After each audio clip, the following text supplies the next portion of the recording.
Ohayo kasang, tara samahan mo akong maggata ng isda. Para sa marami pang videos ng Japanese and Filipino food, mga okasang don't forget to follow and share. Siyempre okasang, alam naman natin ang iba-iba tayo ng style ng pagluluto ng gatang isda.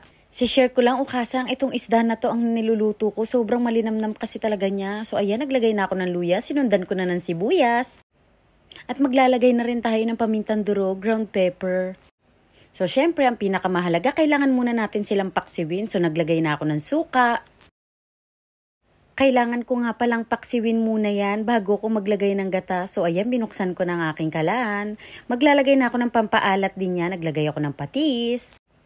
So, syempre, ukasa, hintayin lang natin yung kumulo. Takpan na natin siya. Hintayin natin siya mapaksiw. So, ayan, magpiprito na ako ng talong para yan mamaya.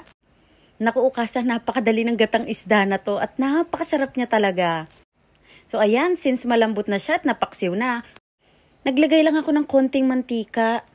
Ukasang huwag niyong kakalimutan, kailangan nga pala medyo tuyo na yung paksiw.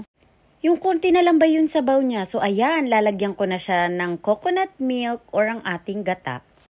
Dito sa Japan, yan nga palang ginagamit kong gata kasi wala siyang anong halo. As in talagang 100% coconut milk siya. So ayan, naglagay na ako ng betchin. Konti lang ha. Tapos yan, pakuluin na natin hanggat sa lumambot yung pinakamatigas na part ng pechay. So ayan, nilagay ko na rin yung dahon ng pechay. Tapos na yan, ukasan, takpan lang natin para medyo lumambot pa siya ng maigi. So ayan, naglagay na rin ako ng green na sili.